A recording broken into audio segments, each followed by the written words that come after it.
With MK11's content cycle recently confirmed to now be at an end, a lot of fans have been venting various frustrations, from Combat Pack 2 being a limp note to end on, to obvious characters that should have been added but weren't, to straight up missing content they advertised, to Netherrealm lying about the game being their longest supported title. And that last one is what I'm going to break down today.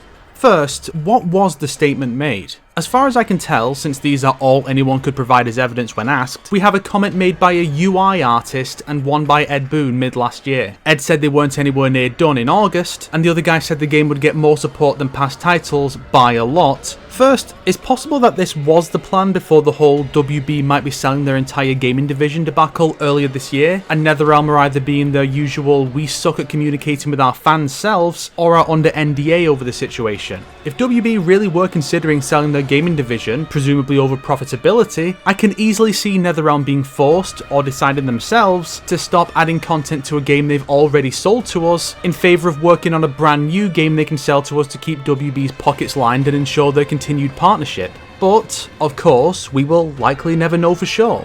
Maybe the reason they were radio silent for 8 pissing months was that they were waiting for the movie to drop so they could see how much fresh interest the movie would provide for the game, but the film was such a massive disappointment that it barely affected player numbers at all, so they dropped support. But the fan response has been strange. I kept seeing phrases like, "so much for MK11 being the longest supported title," which very much brings to mind the last time fans took a simplified / inaccurate interpretation of an Ed Boon quote to heart and got mad about it. So let's address this. So what exactly does support actually mean? Some might say that support is from release up until the final DLC drops, while others will view it as lasting until the final balancing patch. Netherrealm's Twitter claimed this month that it's been more than 2 years of support. The game released in April 2019, and I think there was a patch in May which was solely to make Shiva less broken, which would technically qualify for 2 years of support, but I don't think it's unreasonable for fans to hear that this will be their longest supported title and expect that to mean something a little more substantive than a balance fix. After all, who cares if we get some small patches? Netherrealm could put out one for MK9 today and say they've been supporting it for a decade, and it would mean precisely as much. So, now that we have Netherrealm's bizarre interpretation of this claim made clear, we can focus on the content-centric view that most of the fans will have had.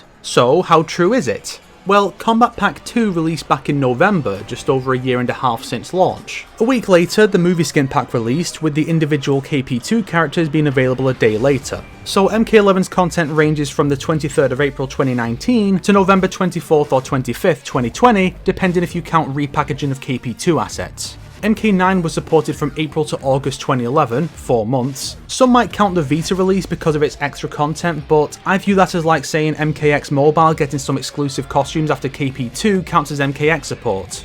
It doesn't. Injustice 1 was supported from April to August 2013, also 4 months. Again, see above for my stance on Injustice Mobile support. MKX was supported from April 2015 to March 2016, 11 months. Injustice 2 was supported from May to November 2017, 6 months. MK11 was supported for 19 months, the length of support for their first 3 games combined. Of course, this is only looking at it from a time perspective, not a content one. I mean, there was a period of like 5-6 months between Aftermath and Combat Pack 2 with no new content of substance, so time isn't necessarily the best barometer for this. So, if we instead focus on how much content was released, and discount any bonuses available at launch, MK9 received 4 characters, 4 costumes, recolors and ninja skins count as 1 each and don't you dare say otherwise, you fucking filthy fanboy, and 3 fatalities. Injustice 1 received 6 characters, around 73 costumes, 60 Star Labs missions, and zombie mode. MKX received 8 characters, 29 costumes, 8 fatalities, and 1 arena. I think they also added stage fatalities and more brutalities too. Injustice 2 received 9 characters, TMNT only counts as 1, and I guess 6 costumes if you count the Justice League set? Damn, Netherrealm really wanted out of that game, eh? And MK11 received 12 characters, with multiple costumes each for once, around 49 costumes for existing characters, most coming with up to 3 gear pieces, 16 Combat League seasons, multiple brutalities, 4 arenas, 1 friendship per character, and 1 story expansion running around half the length of the base story.